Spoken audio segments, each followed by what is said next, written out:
the next step here between China and the United States in terms of this trade war out here on this world stage would be to shift this into a currency war, so to speak.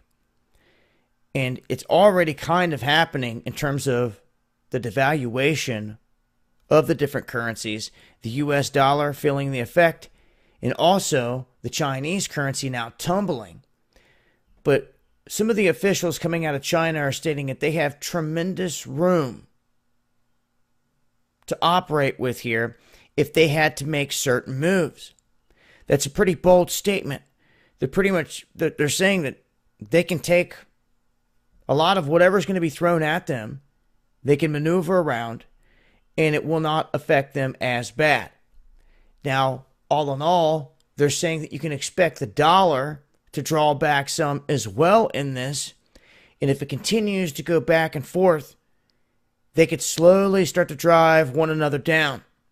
Now, we have this big summit that's coming up in Japan. And it's expected that Xi Jinping and Donald Trump are going to do some talking at this event at some point. And we'll see what comes of all those talks in terms of trade war, how it affects the economy, and also our currencies out here. Usually the only way they can bypass this is by some kind of stimulus or doing something of that nature to try to reverse the effects here.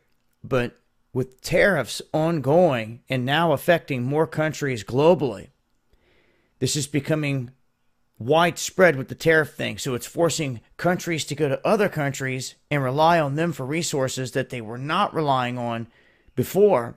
This in turn is milking those countries out, and the countries that depended on that country for all those resources, they're having to try to look elsewhere. So all in all, it all comes back around, and in this currency battle, it's weakening multiple currencies at the moment.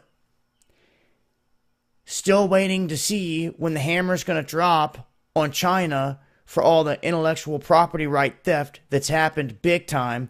And what I mean by that is we've had farmers and also business owners stepping up and coming to Trump complaining that they don't want a government handout. They don't want a check from the government. They want to be able to do business as usual. And in terms of the businesses, the guys that are making things, they're arguing that Trump has to stop China from knocking off their item and shipping it all the way around the world and still selling it cheaper than what they can make it for, and they're still making a profit.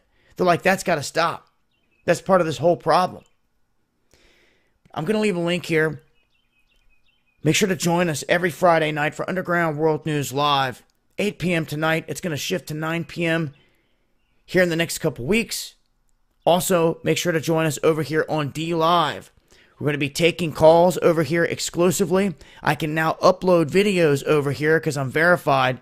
So things are shifting and going to start uploading more and more videos on D Live. So make sure you follow me over here as well. Links in the description box.